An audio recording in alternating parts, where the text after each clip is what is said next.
Okay, hello and welcome to Gibberish Fam. This is James speaking. This is a new episode of Cursory Conversation, and I'm joined, as usual, by... Me.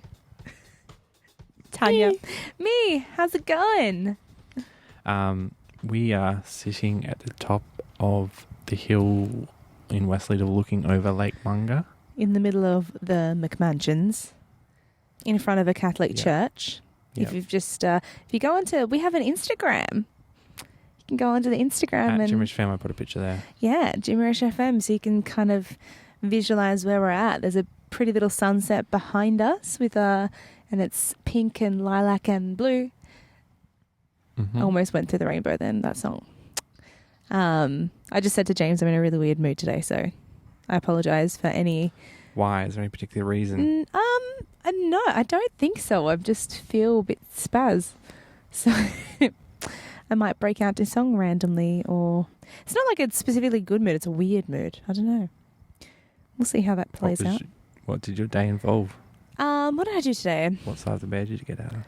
I had a weird dream this morning, but no, I had a good day. I did Latin this morning and singing, and then more dancing and singing, and yeah, that's it.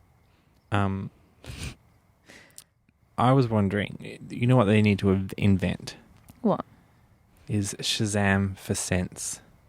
Do you know what Shazam is? Yeah, that would be good. No, I know what it is. Yeah. Yeah, it's like an app on your phone, because there's other apps that do the same thing. Yeah. But it like listens to the song you're hearing Mm-hmm. and tries to guess what it is, and it's pretty accurate. Would you Shazam this scent? Is that what you're trying to say? Because we're outside and it smells pretty nice.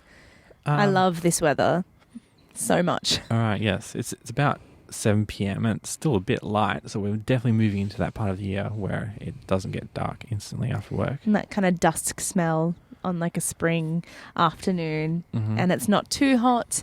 It's great. That's my favourite time of year. Still some spring Besides flowers out. the mosquitoes. Well, it's spring. It's well and truly spring. So you want to hope they're still out until the sun kills them off. Yeah, I there's this woman who I favour the opinion of. I don't know if that makes sense. I want her good opinion, and I ran into her and she's like, "Wow, you smell really good." But what were you wearing? problem. You don't remember what you were wearing? No, I just got out of an elevator, and obviously someone. Oh no! So that's why that's why you've asked me about the Shazam, because you want to steal this person's scent. And and I came out of there smelling like whoever was in there last. Thankfully, it wasn't BO, because that's the most awkward thing when you get in and it's someone disgusting, else. and then someone else gets in on the next level and they're looking at you like you're the person, and it's like, no, it wasn't me. It wasn't me. It was this other person.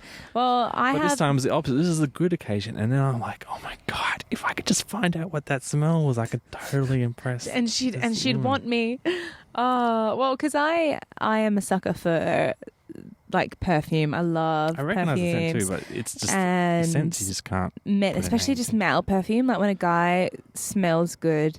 Oh my god! If any guys are listening, my favorite is Million. Have you heard of that?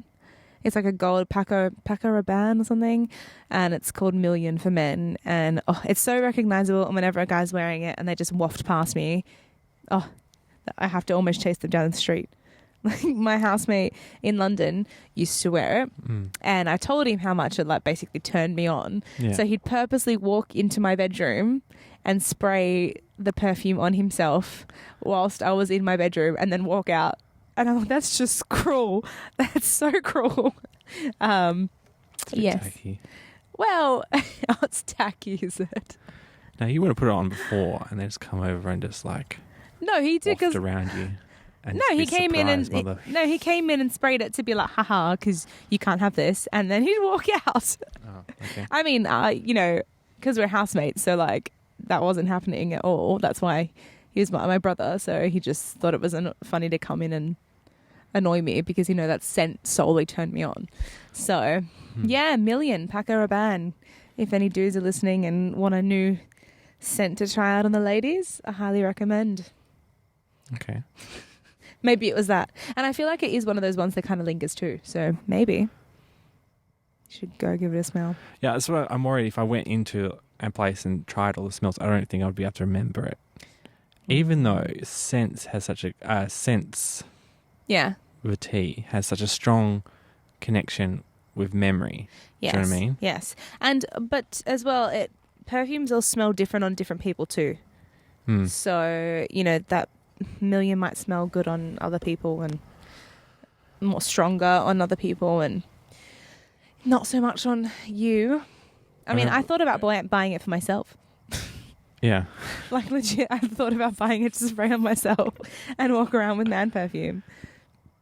I don't think there's anything wrong with that. Yeah.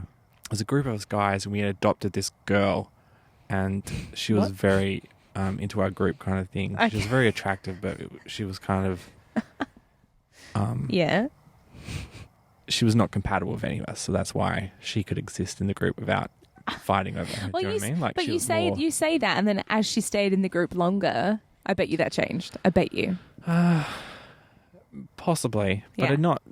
not really in a bad way. But what happened was, I remember that we all went to the dress-up party, and because we used to joke about it, because like she was, because it used to help us. Because she By was having hot, this was she? attractive woman part Right. of our group, it would attract other hot women too. So we were a big fan of her. And, The ultimate wing woman, yeah. but we were very gentlemanlike. We wouldn't really talk about her behind the back, except this one time we went to this fancy dress party and she was wearing this big feather boa. Everyone came back and we crashed at this guy's house. But when she left in the morning, she left behind the feather boa. And my friend came and she was, oh my God, smell this. And gave me the feather boa and we were sharing around going, oh my God, she's so perfect. That's a bit gross. It wasn't like her underwear or anything. No, I It was know, just a feather boa. but just because I think of feather boas as such a almost like a burlesque item. So kind of in my mind they have this underwear quality. So No, I just no. There's a big difference between something that just smells like her, whatever her choice of scent is, and her natural scents from the nether regions. It's the way you described it though, is because you passed it around and were like, that's what I smell the mean. It was a feather weird boa. thing. It was so weird, but it was also magical. So That was creepy. it. Okay, yeah. I mean, I understand, but I don't know if I'd be like everyone. Thankfully, I've never had Come to smell have it. So what happened to this hang friend out with though? guys who would pass around other items. Oh, well, good. I hope you wouldn't. So what happened to this friend though? Oh, just She got new band friends. broke up at some point eventually. And the other thing about smell was I did have a particular bad experience with this one girl, and she wore a very sort of distinct scent because it was kind of it was one of those edgy scents. It's almost bad, but it's just sort of like Enough to make her stand out. Do you know what I mean? Yeah. And I had a bad experience with her. Like, I thought we were like friends, but apparently she was, I didn't find this out till later, but she was using me for some weird purposes to offend some other people. Okay. That's what you want. You want to be used A for tool. that. Yeah, You want to be a tool. Yeah. And our friendship was a fraud. Anyway, but later on, a couple of years later, I met a very cool girl, but she had the same scent Oh as no! her, But and so I had to. It was a deal breaker. Well, 'cause I just chop couldn't. and- I hated this other girl so much that I couldn't. did deal she with it. wear it all the time though? Because I chop and change every day usually. Yeah, Sometimes I wear the same in one, the phase that I both knew them, they were wearing the same. like day in day out. Yeah, Oh they may no! change it. Because I have a few that I kind of These I are very short periods circulate. of time that I knew these two people, like 3 months or so. I have a perfume that I wear like for shows. Yeah. I wear it for shows, performances, and like birthday, New Year's kind of. It's Flower Bomb, it's called, but it's awesome. But I only wear it for those occasions just because it's nice, because it's like putting it on, you're like going out to like, or I've got a show or something, and it's one that lingers as well for ages, so I can smell it in all my costumes and stuff. Yeah. So yeah, it's nice. And then I've got like vanilla-y ones, and yeah, like vanilla, just this pure vanilla oil, and every time I wear it, I smell like a marshmallow. It's great. So I'm trying to attract the sweet tooths. I remember in primary school when that you got to that phase where girls just starting to become attractive, and the hip thing was musk, Yes. sprayed like, as in it smelled like Lifesaver musks. Oh, okay. No, I have a musky one Not like that I got, and I wasn't sure. It was like musky vanilla, and I got it, and I wasn't sure about it, and I wore it once, and everyone was like, all the guys were just like, "You smell amazing," and I was like, "Okay, cool. I guess I'll wear this more often." I eventually got sick of it. But It probably plays on their their early this was like teens. 12-year-old girls. Yeah, but that's true. It probably plays on that. It was that phase where they first brought out the mini bottles that you could just put in your pocket. Yes. And they would just cover themselves with it. And it's like, oh, I'm so cool with this musk. Oh my God. I smell like Lifesavers. Well, mine was like the Impulse. I never really use it anymore. I think I have one in my car, like just to have in case my car, like just, or me or whatever, emergency is just like an Impulse. And I think they're so lame. And a perfume, but you're not really meant to keep perfume in the car, are you? But, you know, it's just, but yeah, my generation was more, the Impulse sprays. There's so many of those about. But yeah, so maybe my musk perfume that people like appeals to the 12-year-old boys that just started getting hot for girls, and then. So you had the same thing. I don't really remember. I remember getting this like little brand. It was like a cheapo brand that we'd buy, and they were rip-offs of like Ralph Lauren and stuff like that. And yeah, they were really nice. You just doused yourself with them because they wouldn't last that long. So yeah, it wasn't necessarily musk for me, but other scents. But yeah, so that's. But I don't know if James mentioned that we're sitting outside. So I'm very paranoid about getting eaten alive by mosquitoes. So if I start whinging about it, I apologise in advance. I sprayed myself. I bought tropical strength, He which did. used in the most dire situation. It's pretty. He did, but I feel like I've got bitten a couple of times already, and I'm slightly allergic, so I tend to like get these massive bites. And it's going to be warm this weekend, so I don't appreciate having welts on my legs. But you know what, James? I'm here. Mostly because he didn't pre-warn me we were going to be outside. He's like, you're always... he blamed me for being underdressed. I have a coat, a jacket, a skirt, tights. Well, now that summer's approaching, if it's not raining, you can assume we're going to be sitting on a park bench somewhere. Yeah. All right. Or I have these camping chairs I'm going to bring along eventually. All right. I guess. But that's my... If you hear me like... get pissy about the mosquitoes in about half an hour, you can blame James. Okay, put it like over your head, your jacket or something. I can, but I'll look like a little. I'm right next to it. I'm not getting, as far as I can tell. Yeah, but you've got a hood on. Have gone a bit away as soon as I applied some. I've sprayed. I feel like they've just gotten to like little bits in my body. They love me. Mosquitoes love me. Maybe you're sitting in an ant's nest or something. Oh, that's good. Good. I thought I was getting bit on the arse, so that's probably something that's happening right now. Great. That's okay. So I haven't even gone to what I've been consuming or what you've been consuming. Okay. Tanya, what have you been consuming? What have I been consuming? So I did have a list also, and my phone died. So I'm going to go with the easy option and talk about some food, like usual. So if I go backwards to about 20 minutes ago, I had an ice cream, but it was milk chocolate with like proper that really nice honeycomb that's actually got the real honey taste to it. So it was like flecks of honeycomb in milk chocolate. Yeah, it was pretty good. Yeah, milk chocolate. Yeah, milk chocolate gelato with crushed honeycomb. Okay, and it was called Gold Digger. Cool so little play on words. Gelato was chocolate flavored. Yeah, but it's not like they add milk chocolate into a vanilla. No, and they might do because this place, it's Gusto in Leederville, so they use proper ingredients. God, I'm so over Gusto. Oh, it's so good though. What other food? I had ricotta pancakes on the weekend for breakfast. So I don't know. I've probably mentioned this about 10 times on the podcast that pancakes are one of my favorite foods ever, but they've got to be like thick and fluffy ones, and these were thick, fluffy ricotta ones with. Like caramelized banana and like some toffee sauce with bacon and a scoop of ice cream. It was like my post-show breakfast treat, and it was amazing. I ate the whole thing, and the person I was with probably was just like, damn girl. Like, I did not leave anything on the plate. I did not speak about it though. I didn't want to draw attention to it. So it was a savoury pancake?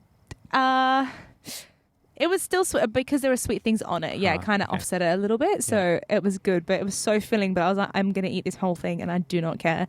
And so we just didn't speak about the fact that I ate the whole thing. but that's fine. I don't care. What other good things have I feel like I've just been on like an eating binge because I had my birthday and just lots of cake. Lots and lots of cake. But in all seriousness, I still haven't seen Girl on the Train, and I know we discussed this a couple of podcasts ago. Right. I'm probably going this weekend, so that should be good, and I can update you on whether I actually like it or not. I feel like this has been a long time coming. What? Have you seen it? You just no, I haven't. What? What I do? No, you were just teasing what you're going to be talking about next episode. Is that what you're saying? Is that not good? No, it's fine. Okay, I was like, should I not? Should I keep it on the DL? I haven't really had a chance to sit down and read things, but I found so I don't know if I've told you this before, but I'm really into like symbolism and stuff. So a few years back I used to just like get dictionaries of different symbols and literally would sit there and read it. But it's like anything. Have you ever tried to sit there and read the dictionary? It's very tedious. So you can't just sit there and read a page because you've got to absorb what it actually means as well. So I've got like a few symbolism books that are in dictionary format. And yeah, I found that one of those the other day that I got about halfway through and I picked that up and started reading that again. Wanting to learn new words? No, it's not like to learn new words. It's a dictionary on symbolism, so it discusses different things. Yeah, yes. So it's more, but again, you still have to absorb it and everything. So I found, I found my symbolism like 1001. 90% of it related to the penis. Not as much as you think. There are a lot that overlap because you kind of like different animals say that symbolically maybe in different cultures come through the different things. So yeah, a few of them do overlap. But so I've loved that I've picked that up again. What else? Oh, actually, have you seen that show on TV called Body Hack?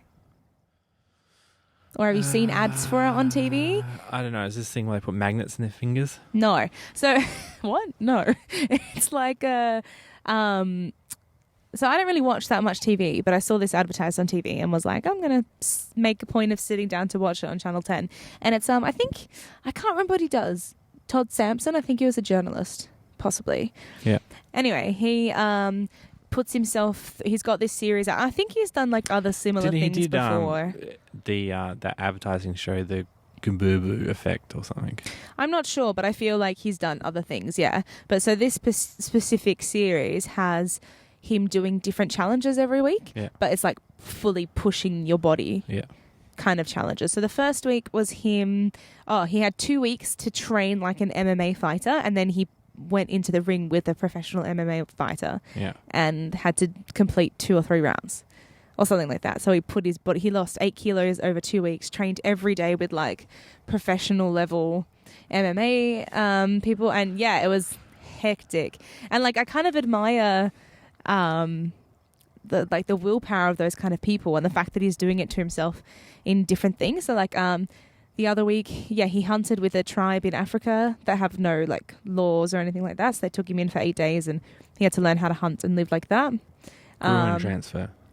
I don't know. I can't remember. Might have to Google that and put it up on the notes. But and then last week he trained with the French Legion for 10 days, and it's their course that's like preemptive to like the like getting into it, and it's like the breaking down of their souls like course. So he did that, and he's obviously twice as old as some of the men. Hell Week, I think it's called. Yeah, so he's twice as old as some of the men, and they go to the Amazon jungle, and like obviously it's not only grueling what they have to do, but then you've got the jungle with the spiders and the scorpions and the pythons and the little things that go up your penis when you pee in the river. That's what and then next week he's going to be a Sherpa on Mount Everest for 12 days. So it's just this like series where he just goes and does all these crazy things, and I like it because as he goes through as well, he discusses the science behind it. So he'll like point out what's happening to his body in that short time frame and all that kind of stuff. So it's really interesting. I would recommend if you're into that. How are you watching it? Just on TV. I think it's on Channel 10 Tuesdays at like 8:30, 9:30, one of those times. So I'm sure you could probably find it online as well if you wanted to. But I've actually made a point of sitting down and being like, oh, this show's on, yes. Like, which I rarely do with TV. So, yeah. I thought that was good. What else have I been watching? I was saying I was home. So Monday I had the day off because we had all the shows and stuff. And they had the repeats like during the middle of the day, and there's nothing much on, you know. But they had the repeats for that new Jess Malboy show. Yeah. Have you heard of it? Again, it's like Strange Girl or something? Oh, no, that's the other one. No, this one's called The Secret Daughter. Oh, The Secret Daughter. Yeah. They always have to two things so Yeah. similarly to But it's like, for an Aussie show, the storyline's quite different, and I don't mind it. It's not like Neighbours. I mean, she sings in it, obviously, because the character was written for her. So sometimes it's a little self-indulgent because she'll be walking around having a moment and a song of hers will come on in the background. So it's not like a musical. No, it's not a musical. She does sing in it, like she's a pub singer. So and I think she's trying to be like get her own sort of label and like going. But so at the moment she's just kind of in this pub and she finds out that she's related to this family, or is she? And like, yeah, it's not bad. Like the storyline's kind of fresh to what's on at the moment. But I just find it funny walking around, and the role's written for her, so she's like writing songs, and then she'll kind of sing a bit of the song, and then she'll be walking down the street having a moment, and there's like a little version of her in the background. Okay. And it's on a commercial station on ABC? Yeah, it's on a commercial station. I think it's Channel 10 as well. But yeah, so there's been a couple of things I'll kind of tune in. I'm always interested to watch the Aussie stuff, and I know I should support it more than I do, but to be honest, I just can't do it. A lot of it's really bad. Yeah, it's so bad. I can't do it. People may call it the cultural cringe or something. Oh, so like, and I feel bad, because I want to support, Aussie art stuff, but it's just, when it comes to the shows, I just can't. I mean, I guess it's probably because we just grew up so much with British or American shows that, when you hear the Aussie sort of version, it just doesn't compare. I just was checking Netflix just before the show just to see what I'd watched. I don't really watch much on Netflix. It's not that amazing. But Stan has a lot better stuff. Really? I find. Yeah, my stepsister has Stan, and she enjoyed it. Even the app isn't as good. But, it's okay on the Apple TV. But I saw that Glitch, which I think was on ABC, is out, and Netflix is saying it's a Netflix original. So I don't know if it's a remake of the ABC version, or it's the actual ABC version, and Netflix has bought the rights to it. But it definitely was not a Netflix original because it was made for ABC. But it was about, I haven't seen it, but it's about some people come back from the dead in a small town. Oh, okay. So I want to check that out, because when I went to Melbourne and met the ABC, I was like, oh, what was your ideas? You should do something like Glitch. It seems to be up your alley. So I have to watch it to see what hell they're talking about. Okay, yeah. No, I've not heard of it. And it's Aussie, did you say? I think so. Or it's a remake, American remake, but it looks like it has some Australian actors. I'm confused. Oh, okay. I literally just saw it before. I haven't Googled it to find out, because I came here. Well, yeah. Sorry, continue. What else did you want? Yep. So what else you? It's not something I'm consuming, but it's something I want to consume. Does that count? So have you heard of those like little escape rooms? Oh yeah. In fact, have you done one before? No. Oh, because we were talking about it the other week, and I was like, I really want to do one. They sound like so much fun. I generally sort of hate those things. Well, but I've thought about, my mum loves that stuff. I thought about one day, if I had the money, buying it for her. Yeah. I don't know if they do gift cards or something. They probably would, I'd say, but you need like a team of people to go. So. Yeah, well, she has lots of friends who like that stuff. Oh, really? Yeah, go. No, I was talking about it with a girlfriend of mine the other day, and we were like, oh, we need to go. Because she went to one in Canberra, and she said it was amazing. I don't know if it'd be the same here. But. I don't know where I know there's one near a place where I work in Malaga, just next to Westpac in Malaga. I may have closed down because I feel like they're pop-up things maybe. So I love like bowling, ice skating, like escape rooms, time zone. I think that kind of stuff is awesome. Like date nights, I think they're great. Well, I mean, the escape room's a bit hard with two people, but like, all those kind of mind, and you can see how you get to see a lot of people's traits with that as well. Are they competitive? Are they so I always find that really amusing, because sometimes people just come out the woodwork and they're just so competitive, and you wonder where the fuck they've been hiding it. But yeah, I think that's about it. And consumption. I've just been consuming Footloose for about 3 weeks, and it's over. like non-stop, and now it's over. That's what I consumed. Yeah, okay, well, we'll get to yours, but that's what I was living and breathing for about 3 weeks. Before we talk about Footloose, Yeah. I was thinking about food. This is something I don't think I talked about. Mushroom with halloumi cheese. Yeah. Thumbs up. Yeah, I like me Don't some even know what halloumi cheese is. I think it's from a goat. Actually, I don't quote me on that. I don't know. But halloumi is awesome, and mushrooms are the best. So put them together. I'm sold. It's pretty easy. And they kind of like brown the cheese on top of the mushroom. Maybe put some ham in it as well. I don't know. Yum. Like it was a big field mushroom? Or Yeah. Yes.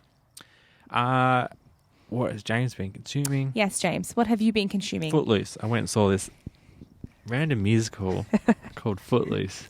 So random. On the other side of I don't the even know. city. I don't know how you heard about it. What do you Yeah. mean other side of the city? It's like 20 minutes from here.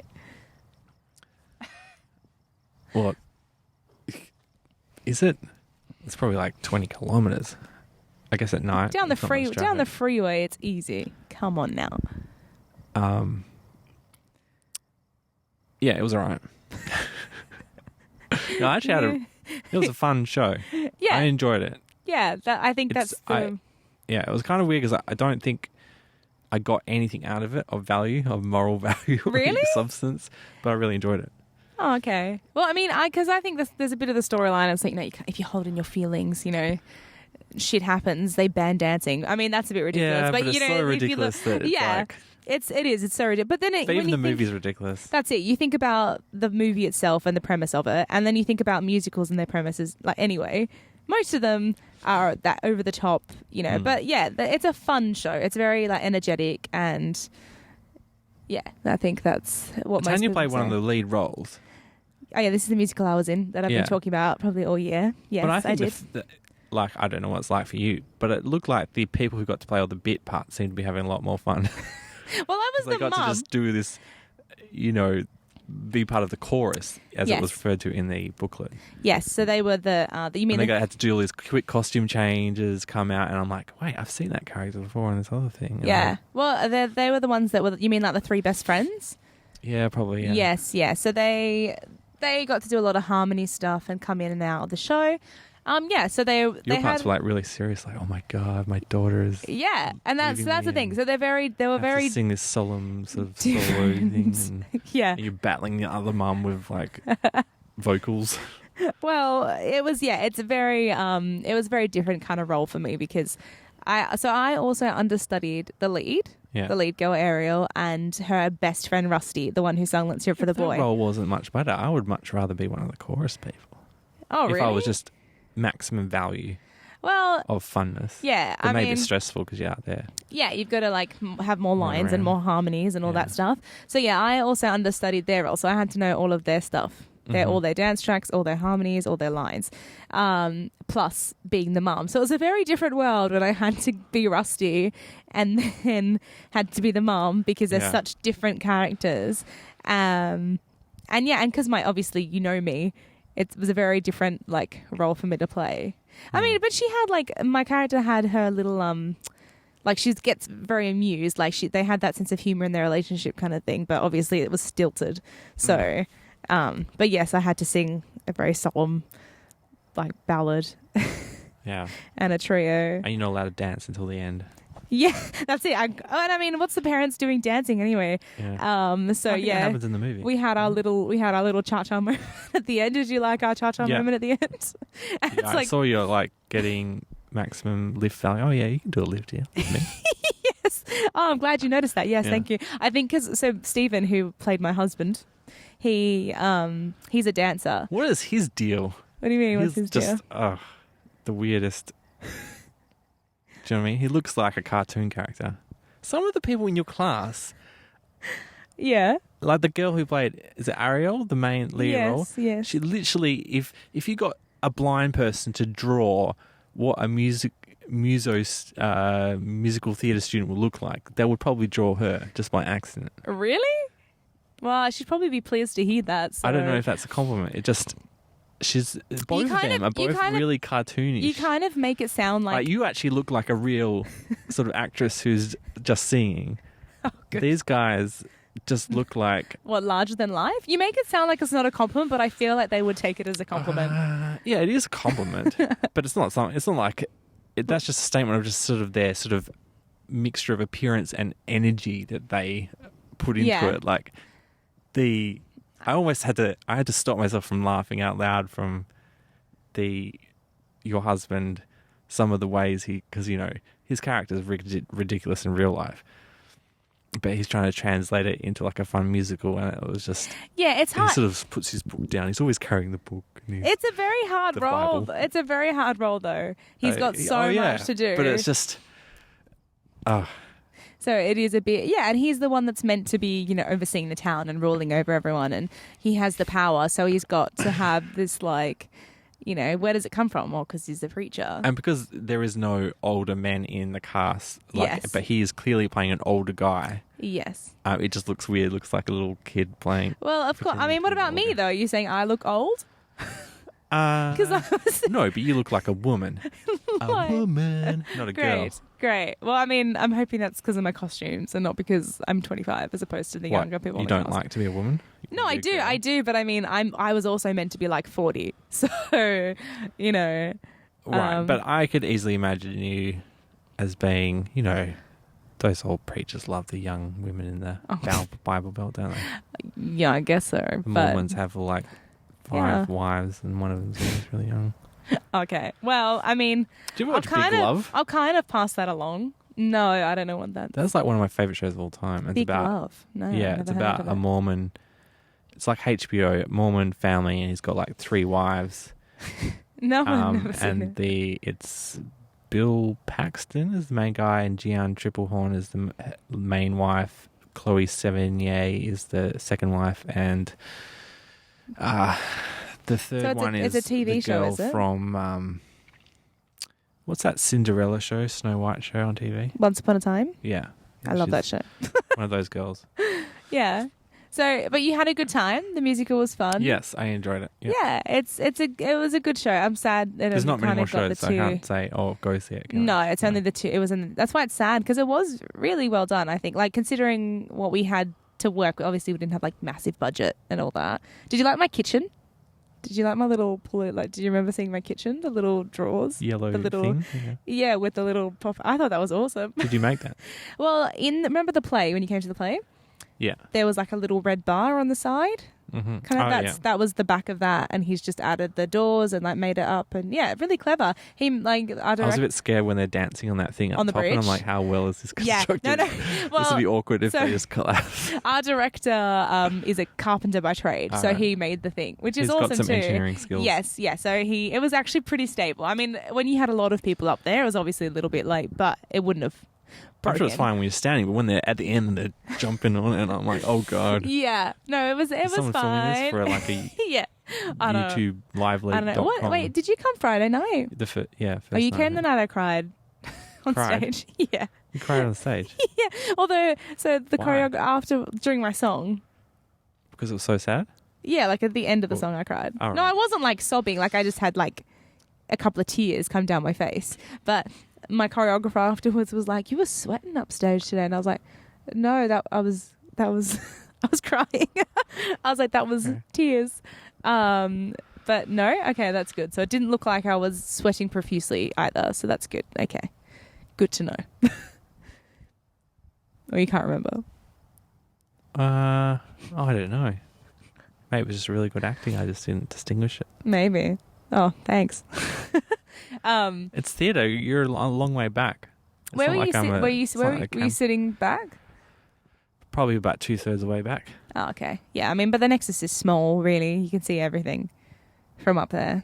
Yeah, but a tear in your eye. No, it wasn't like, normally I tear up in the song every time, but normally it doesn't fall down my face. Okay. So, like, it's the whole, like, emoting without the response. Mm-hmm. And, yeah, on Friday, just kind of, and I was like, oh, cool. I got upstairs, and it was like perfect timing too. Not that you noticed, but it was like the last 2 lines of the song, and it just like dropped. I was like, yes, it's good. Like it was kind of a little actor moment where I was like, for a second, I was like, oh, because it built up so early in the song. Like, it built up from the slap. Yeah. So for then I could feel it like come up, and I was like, oh, I have to hold my shit together for the next like 5 minutes for my song. Yeah. So I kind of held it together, and then I got to the end of the song and it kind of just dropped. I was like, yes, like good timing. I was like, okay, now I can go off stage. Like rather than me. But you couldn't do it on the second show. No, I still very much welled, but no, it wasn't a drop on the second show. No. But so yeah, that was fun because I never really had like that much of a response. So it was good. And we did a full run. The day you came, we did a full dress run earlier as well, about 2 hours more, at 2:00 or something. Mm-hmm. So then we had like a break and then came back and did another show. So that was good that it was still energetic. So what was the fallout? What you mean, what went wrong? No, I mean like, how did you guys have a debrief? We kind of do when we come back, like what could have been done better and all that stuff. But or you could talk about what went well, or yeah, that's it. We talked feedback about from people who came and saw it. Oh yeah, people that came and saw. We got really good feedback actually. So yeah, well, that's why we were so sad, because people like it's actually really good. Even our director was like, I didn't think we were really going to get this off the ground, and it's awesome. You guys I've definitely been to. I guess it's a bit unfair because like you guys are actually training and stuff like that for it, and you're doing full-time rehearsals. But I've been to like local theatre shows that are not that good, but obviously they're just doing it part-time, right? Yeah. I mean, that's the same with us. We only really amp it up towards the few weeks before, because we have the whole year that's one rehearsal a week. Yeah. But and we actually got really and with the live band and stuff, like it was awesome. Oh, yeah. We got some. Yeah, did you like the live band? That was well, you cool. couldn't really see them. No, they were up in the corner, but you can hear them. Oh, that was the one thing my one criticism was, and I don't envy the person who did this, but the sound mix was not very good. Oh, really? Yeah. There's like 20 people with microphones. That's it. There was 16 mics on stage. It was very hard to I couldn't balance. sit there and go, I could do it better. But no, he did a really good job. There was a moment where one of the girls, they obviously hadn't turned on, and she was singing, and it actually sounded better without the microphones. Oh, really? Yeah, I mean, it does, because it is a small theatre, it does project, but he had a hard job. It's 16 mics on stage at once. I know. I was sitting there, I was trying to count them, and I was like, I lost count. Yeah, there's so many people. And we had like, and then I was backstage. And they're not like singing. obvious microphones either. No, and I was backstage singing a lot too, so we had to turn the mic on at backstage, and like for the group numbers that I wasn't in. Yeah. So, it's a lot, it's a lot of hard work. Pretty good experience. It was great, and we got some great feedback. I got a lot of like, my mum loved you the most in the show, and I'm like, it's probably because they're a mum, and they really enjoy But you know what? Thank you. Like, that's nice. I'm glad that they could relate, and I wasn't just like, a 25-year-old that was just, I'm glad that they appreciated the performance as opposed to, she was too young or anything like that. So, yes. We are sitting over above Lake Munga, and we can just see it through the trees, and you can see the lights of the orange lights of the freeway, and they've been there pretty much most of my life, if not all of it.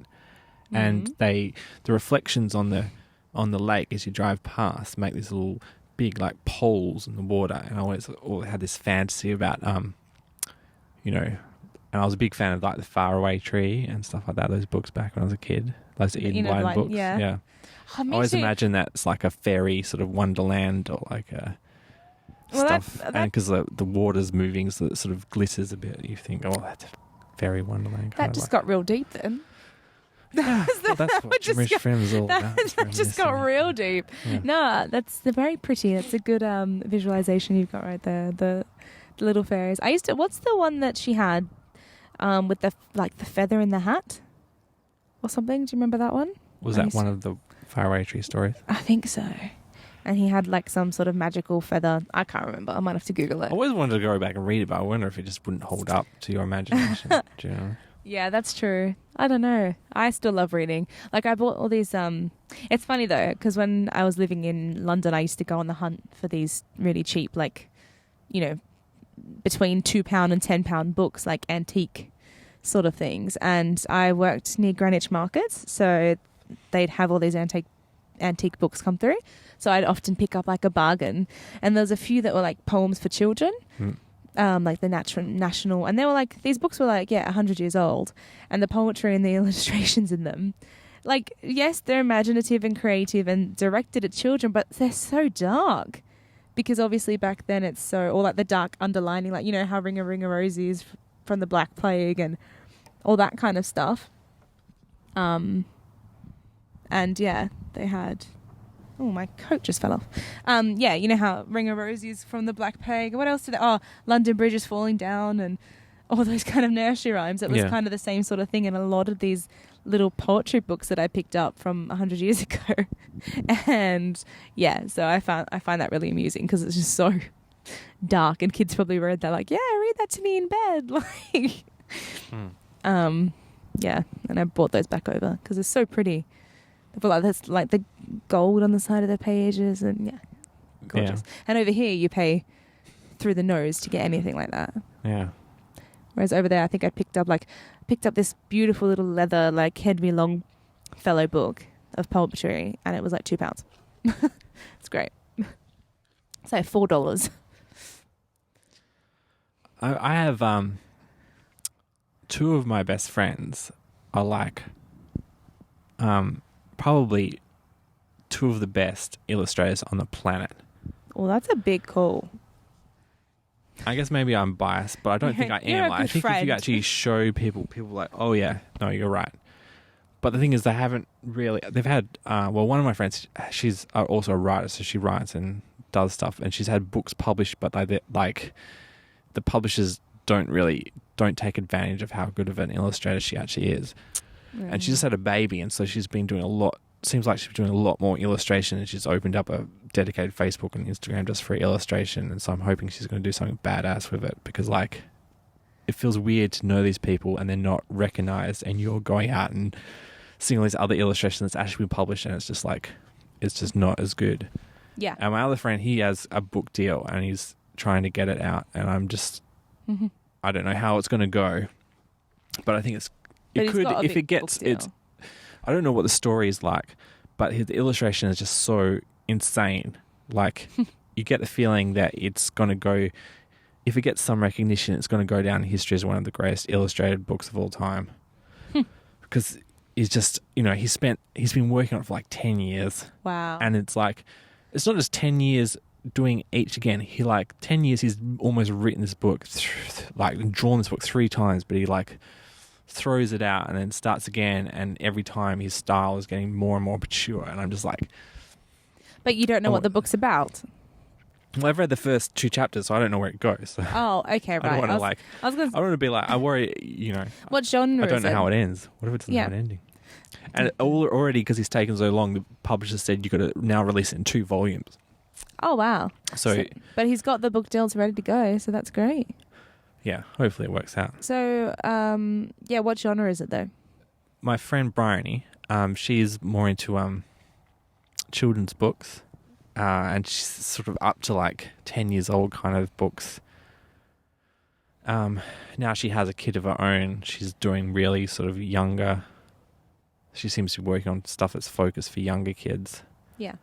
And he's my friend Campbell is doing his graphic novel. It's kind of about a bunch of school kids who sort of, get lost in a world kind of like Alice in Wonderland. And so I don't know if it's kind of like Stranger Things, where it's like an adult's view of the, these kids doing adventuring, or whether it's actually targeted for that age group of kids to read the book themselves. Yes, yeah. I do know it's filled with nostalgia. Like, can we talk about Stranger Things? All right. For Did you watch it? Yes, I watched it because I was real like I want to watch it, but then I just didn't really sit down and I had holidays as well, thank God. But I sat down and was like, yeah, I'm going to watch it. And I watched the first couple of episodes with my friends, and I was like, that's it. I need to go home and watch it now. Yeah, I loved it. Mm-hmm. It was great. It's so different to what's around as well at the moment, and I kind of didn't really know exactly where it was going. You could only base your own like. By about episode 4, and you're like, okay, so what is this? Like, you got these kind of theories going, and I really dug it. And the music, taking it back to that proper, like, 80s sort of nostalgia, like, yeah, it was great. It's cool. I liked it. Anyway.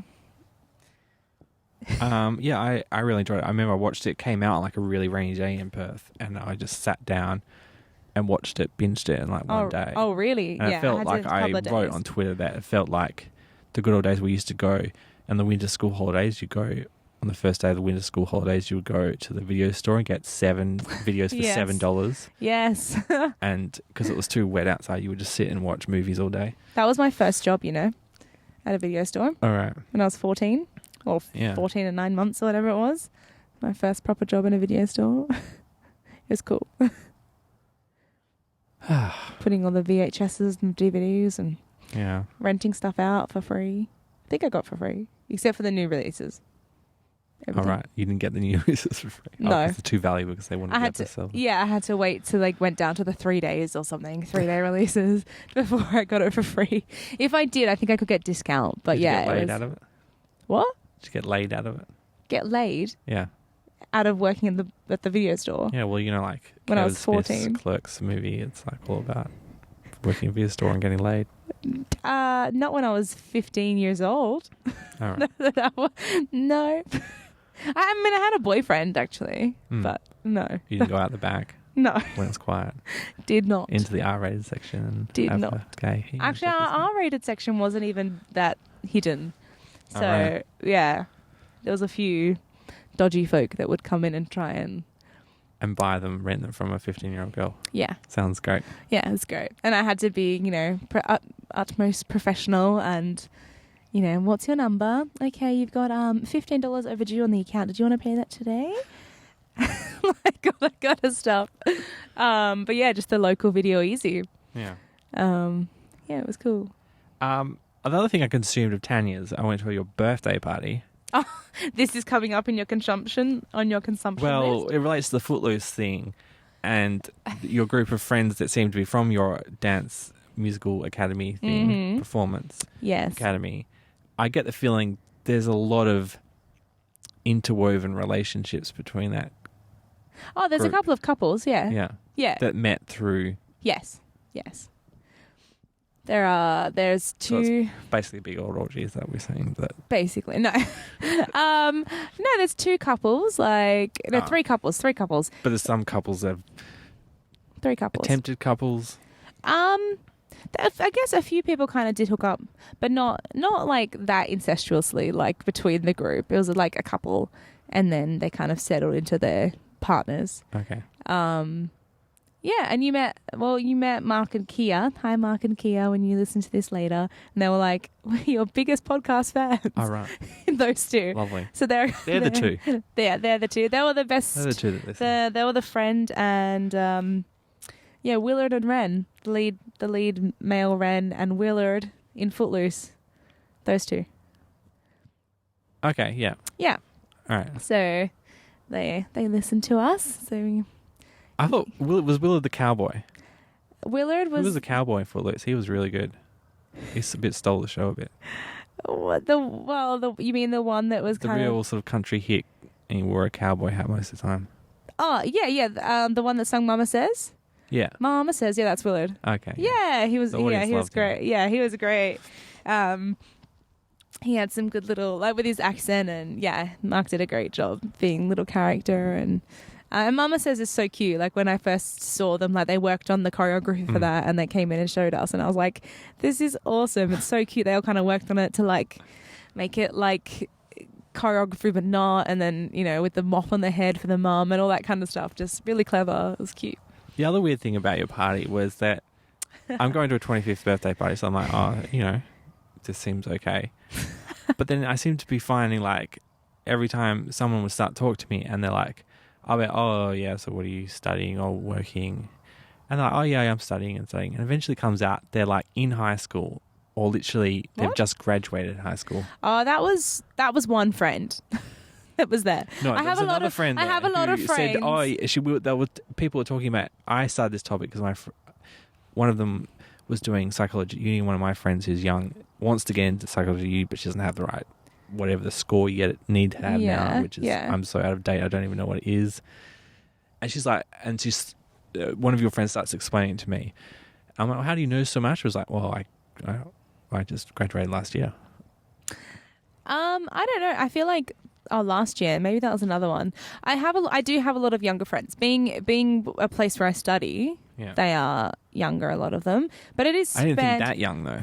Yeah, no, a lot of people came straight out from high school to where I study, and so it's hard. You can't, you know, and you don't really see it as a number. Sometimes they might act a bit immature, and I have to kind of pull them in line a bit if it's annoying. But for the most part, because they're going straight into that environment, that kind of gets stomped out of them a bit earlier. I wasn't complaining. No, but it's you don't really see the number so much, so you freaked forget. out because I normally go to these film parties, and then you do get the ones that come, and I'm like, I feel really old. But I wasn't expecting at this party. But well, no, I have a lot of like mixed range of friends, just like ages, because of what I do, it's kind of hard to avoid, really. So yeah, and it's not a bad thing because you get to interact. Some people are way more mature, and yeah, but it's true. Other than you, the two friends I talk to the most on the reg are 20 years old. Yeah. Which is 12 years younger than me. Yeah. And that's just by circumstance. I don't. Yeah, so it's not a bad thing. It's just how they act. 20-year-olds. Yeah, go. Whatever you say. But yes, thanks for bringing up my birthday party, James. It was galaxy themed. It was cool, right? Yeah. That seemed pretty cool. Ooh. Hold on. I'm about to take that with me. Did you have fun? Oh, I met your hot sister. Oh my God. I remember that. I should have put that in the show notes. Did you? The hot sister. The long fabled hot sister. Oh, for God's... Yes. There was you and there was someone else who was like, yeah, I was like, shut up. This is what I've had to live with my whole life. Your sister's so hot. All right. Thank you. They'll probably say that. Her friends probably say that about you, though, don't they? No, I don't think so. She'll, or maybe her friends will start being like, your sister can sing and like all that stuff, and she'd be like, and she's pretty and she sings. To get out of and the shadow. No, and my sister would probably be like, yeah, it's fucking annoying. That's probably what I'd get. Like they'd be like, oh yeah, your sister's so cool and she does all these things and whatever else, and she'd probably be like, yeah, she's annoying as like when she sings in public, or you know. So I'm like, thanks, that's great. Yeah, it's only my career, but that's...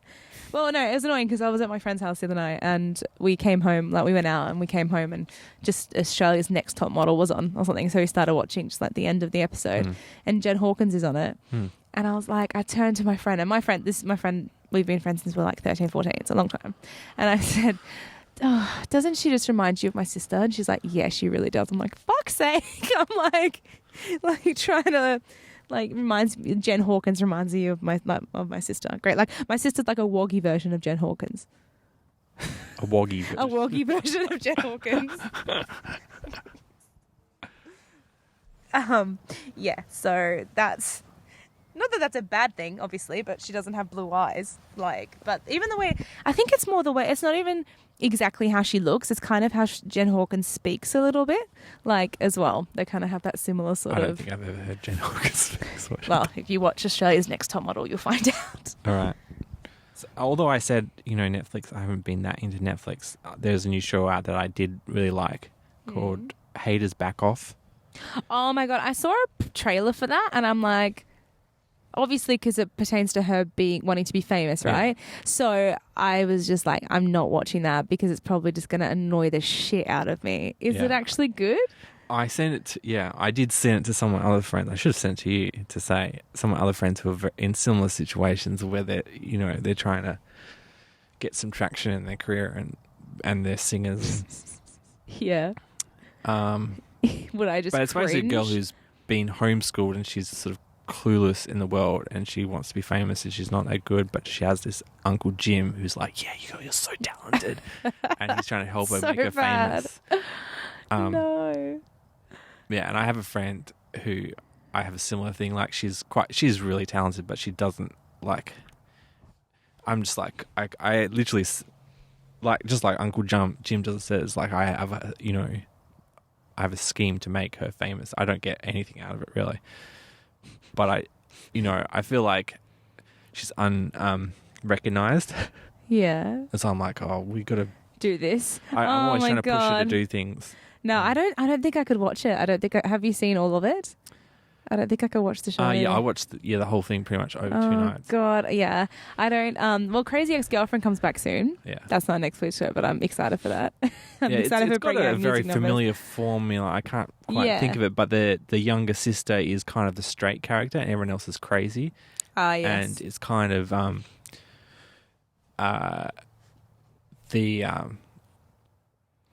she's the younger sister's so embarrassed of her older sister's antics and stuff like that. And oh my God. Yeah, no, I don't think I could watch it. I guess a bit like Arrested Development, like Joe been trying to be a musician and what's his name, who's the main guy, is kind of like... Did I tell you I watched Younger? Yep. Yeah, we discussed that already? Yeah. Oh, I started watching that. Oh, well, the new season. Did I recommend it to you though? I'm pretty sure it was you because you were like, I kind of weirdly just binge watched it because there was nothing else to really watch. And then I was like, oh, I'll watch it. And it turned out to be Sutton Foster. That's right. The season 3's out of it. I started watching that. If you want to. The guy, though, is but it's so week hot. by week now. So I binged the whole first season. It's much more fun when it's binging. Same. Yeah, I watched the first probably two lose seasons. track of it now. I watched the first 2 seasons. But yeah. So now, what do you think of my description of the main character? I don't remember what you said, to be honest. Sorry. I said she looks like older than she actually is. What, you think she looks older than 40? That she's meant to... Yeah, she looks older than 40, not in a bad way. I think she looks banging. Yeah, I'm not saying like she looks older. She just looks like... She's actually a really good actress. Like, if you obviously... look at the hot, women in Hollywood, like who's the girl from Weeds? I don't remember. I'm pretty sure she's in her 50s, but she's... Anyway. I don't know. I think she looks amazing. Like, she's 42, I think, in real life. 40 or 42. And, I don't know. And I actually really enjoy... Because I didn't know it was Sutton Foster when you recommended the show. I was just, I'm going to Hilary Duff's in it, and like whoever Who's else's Sutton character. Foster? Sutton Foster's Liza. And Sutton Foster, okay. she's actually a really well-known theatre performer. Oh, okay. Did I tell you that? Yeah. Yeah. Right. So she's amazing. Go watch her singing stuff. And she's been in theatre since she was really young, her and her brother. Yeah. And her voice is incredible. And like, I've obviously seen her do things in song kind of form, but I've never really like seen her just purely act, like only in kind of within that middle dialogue within a song. And so watching her film, TV act, I actually think she's really good. I quite enjoy her performance in it. She's got like camera subtleties that but I can tell she's controlling it because like theatre acting is very different to like film and TV. Yeah. So I can feel like she's obviously switched up the medium and it works for her. Like, I don't know. That's just maybe because I know that she's from like theatre world. But same with people like Hugh Jackman and stuff like that. It's interesting. I started watching Westworld. Did you watch that? I think I heard of it. I haven't watched it yet. It's a new big budget HBO show. Is that got Aaron Tveit in it? Aaron Tveit, I don't know. It's got Anthony Hopkins and James Marsden and Evan Rachel Wood. I think there's an Aussie in that. And the baddies. Very famous. I can't remember his name. That's good. He played Pollock in the movie about Jackson Pollock. Oh no, I don't know. And he played the director in Truman Show. Oh, what else is he in? And keep going. He played the baddie in The Rock.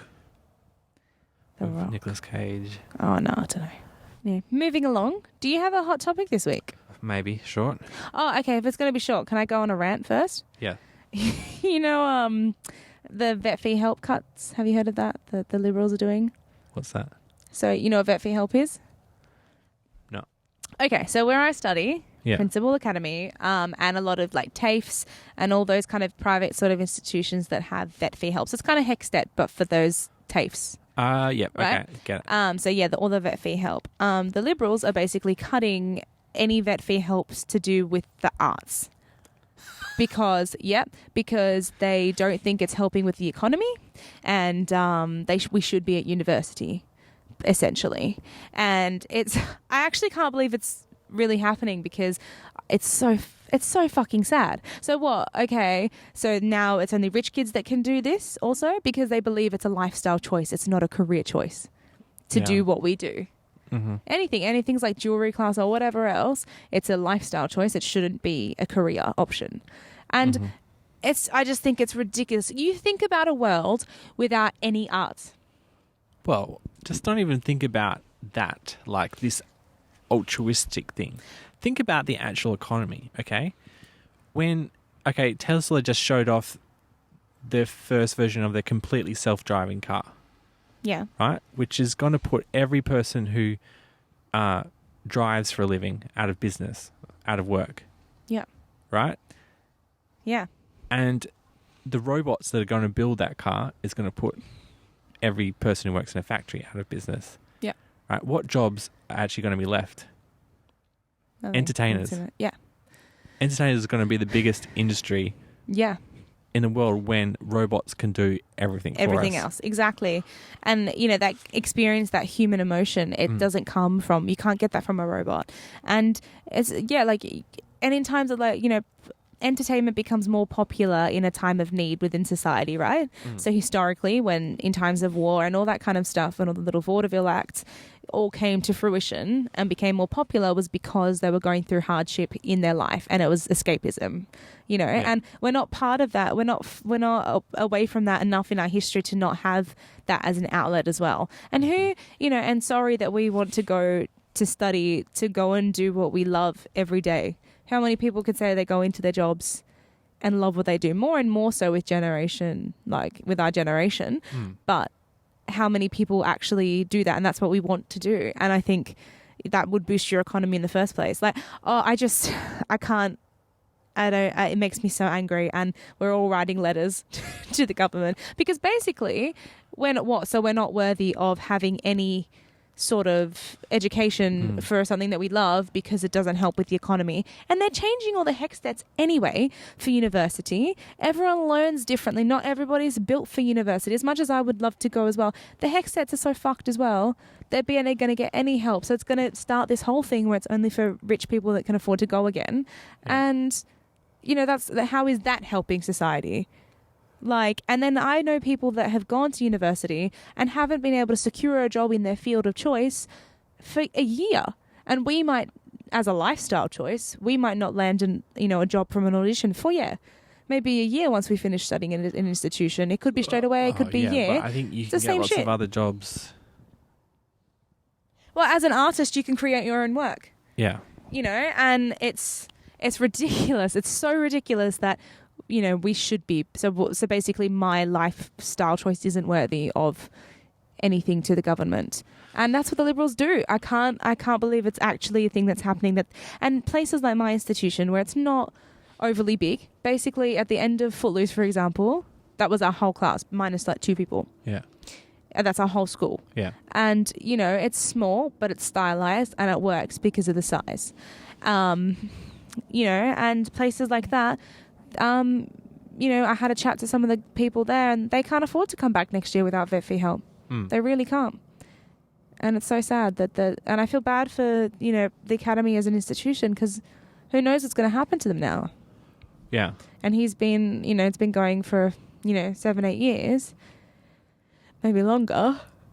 Well, look, as long as Murdoch can keep running Foxtel and keep importing, spending billions of dollars to import American content and then sue people for pirating it because they haven't signed up for their $400 thing that sells this American content inferior thing. So they actually promoting piracy. Foxtel is active as the biggest promoter of piracy in Australia. Why is Australia have the worst piracy in the world? Because we have a monopoly pay TV provider. Foxtel's the only one. I mean, we have Netflix and that, but they're they're exploding because they're actually competition, but it hasn't helped the fact that, the only way to watch Game of Thrones is to pay, you have to not just pay for the entrance plan to get onto Foxtel, then you have to pay another 24-month contract. Yeah, another fee on top of that to get into the Game of Thrones. And then the only way you can actually get in HD is to have a satellite dish installed in your house because the internet streaming is such low quality that it's Yeah. The insane, with the fact that, because I did one season, was like, I'll do the right thing and pay for it. I was paying $40 a month for 3 months to watch it in worse quality than if I just pirated it. Yes. Yep. Yep. And that's what I did. I shouldn't admit to it. But I was paying $40 a month and I wasn't actually watching this product because it was in worse quality than just downloading it. And it came later because it wasn't, it was on a 2-hour delay where you can get it on like a 1-hour delay over the internet. Yeah. It was just... And so many people have gone and tried to learn how to pirate stuff because it was so hard to get stuff that people want to watch like that.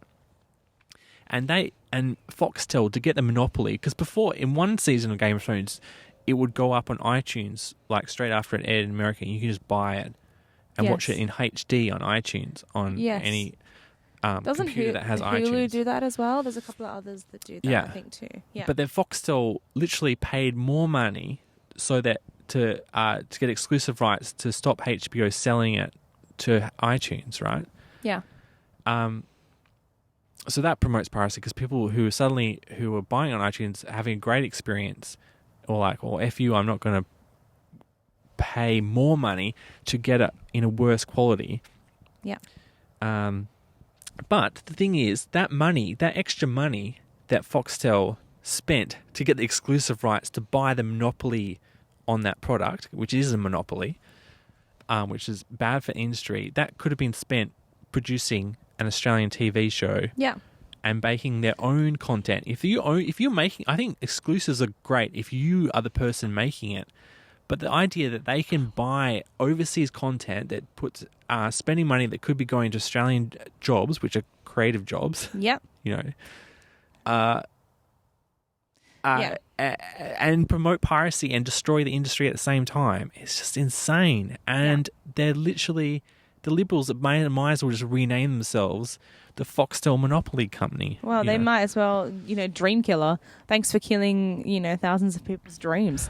No, it sounds dramatic, but it's true. That for the majority of people that can't, I wouldn't have been able to do my course without vet fee help.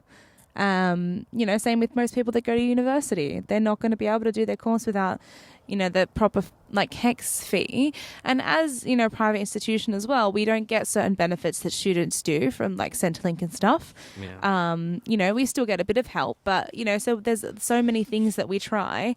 And, the contact hours that we do are insane. All because we want to work within the industry that we should do is makes us happy. I can't believe it. We should get the politicians we should not pay the politicians. Oh. Being a politician should be a lifestyle choice. If you want to fly back and forth from Canberra and be a part of it, do it with your own money. Because it's a lifestyle choice. I don't. And so what now? Are we the creative types of the world? Are we now banished to working in marketing and advertising? And not that that's bad. Obviously, if you like marketing and advertising, but I'm saying for us to use our creative outlets in a term that's economical, and I say that in inverted commas, purely for that, so that are they the kind of roles that that we can be forced into at the workforce? And I just, why would, if you have the tenacity to get into this industry and pull through and work, and why shouldn't you be applauded for it? You're entertaining people. You're giving them that escapism into something else. Oh yeah, but you're providing something like it's a service. With the the Fringe Festival has become this huge successful in Perth. Yeah, it's like the third biggest benefits from the Fringe Festival? The government. Well, not just the government, but all the businesses around it, because everyone goes out, they want to see a show, and they go and buy a dinner at the restaurant or at a food truck. The small businesses, they're helping the small businesses. It generates money. Yeah, totally. And, not just for the performers, it gives them the opportunity, but for, of course, all the people around it, or, lighting, the tents, all that kind of the maintenance, all the stuff that goes into running a Fringe Festival that we don't think about. Sounds outrageous. I honestly, it's actually happening, and we've gotten links that we've passed around to everyone of us. We're going to send letters to specific people It sounds really ranty, but honestly, because at first I was like, oh, that might be a thing that had happened, but hopefully that people will see sense and it's not going to happen. They might cut it, maybe, like make some cuts, but to cut it entirely from that, it just blows my mind. And you can't have a functioning course like that because you don't have time. We don't have time to work. Yeah. You're doing 55 hours a week as a full-time student and you don't have time to work to then pay for it yourself, you know? Yeah. So it's, it's pretty outrageous. And I made a note. I'm like, I'm going to have a rant about this later because, and like, you know, the director was like, you know, just write a paragraph. And I was like, oh, I'll fucking write a paragraph. Like, do you want me to send like, well, I would say don't be mean, just be smart. Oh, no, that's it. Talk about the benefits of the economy. Oh, I'm not going to send like hate mail, but it's definitely going to have some like, you know, thank you for crushing like dreams. But like, it's not going to be rude and distasteful. It's going to have points to it. Apparently one of the girls wrote like a 2-page essay and apparently it's incredible the way that she's put it. So I'll probably just stick to my paragraph in that case. Like I can write well, but like I don't want to get too carried away and be like da da da da. Do you have to pay back that fee like HEX? Yes, you do. It's like HEX. It is. So we do still have to pay it back. But and we get interest on it too. It's like 20% interest. All right. So they're not actually, it's not really saving them much money. But it's a lot. That 20% on say I think it's like 14,000. Oh my God. For international listeners who are listening, basically in Australia we have this system, you know, it's like we don't want you on welfare, which is probably the same in most countries. But, you know, you either got to be studying or working. And look, we'll help pay for your student fees as a loan. The government will do that and you generate interest to pay for your studies. And you can also get a study allowance if you qualify. Yes. To help pay for rent and stuff while you're studying. And living. But the idea being is that everyone is either studying or working and not on the dole. Yes. But now they're trying to put these people on the dole, basically. Basically. They'd prefer that than... Might as well. Yeah, they'd prefer that than us actually, you know, living our passion. But, you know, that's fine.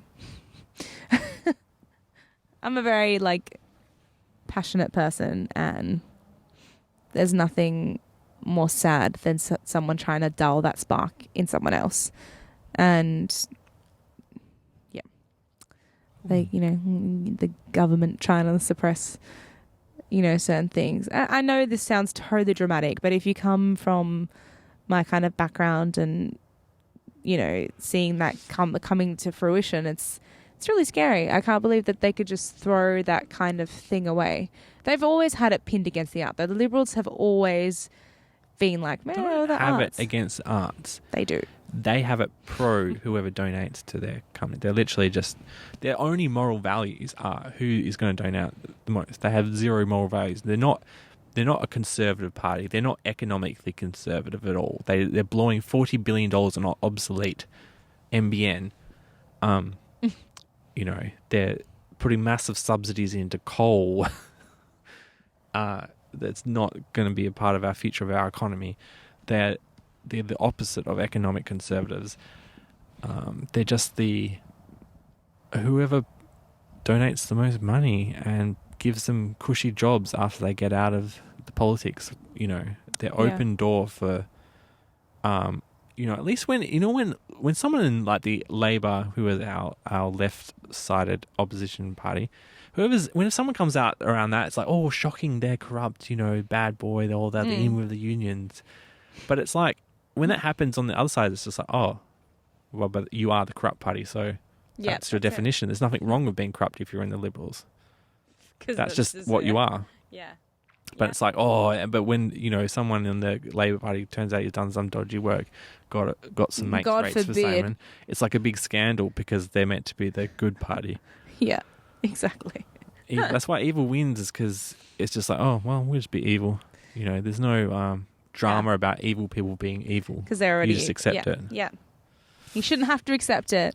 That's my... Yeah, anyway, that's my rant over. I'm sorry. Well, I made a good hot topic.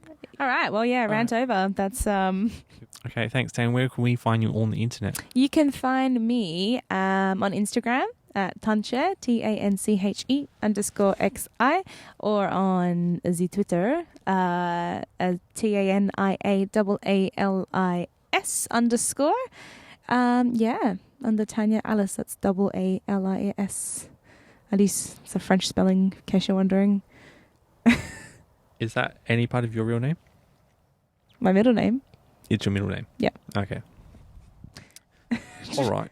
But it looks like a surname, all right? Geez, stop blowing the fantasy, James. Oh, I was just curious where it came from, whether you chose it or whether it was... No, it's my middle name. Okay. All right.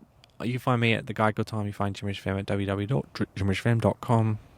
With new websites up. We're beta testing a new website for jimmy'sfam.com. Yes. And we've got the Instagram too. On the, like we Instagram, mentioned. Yeah. It's got one photo on it. Go follow it. We'll share it. We'll share it about. Yeah. Alrighty. Well, we'll chat again soon, James. Bye. Bye.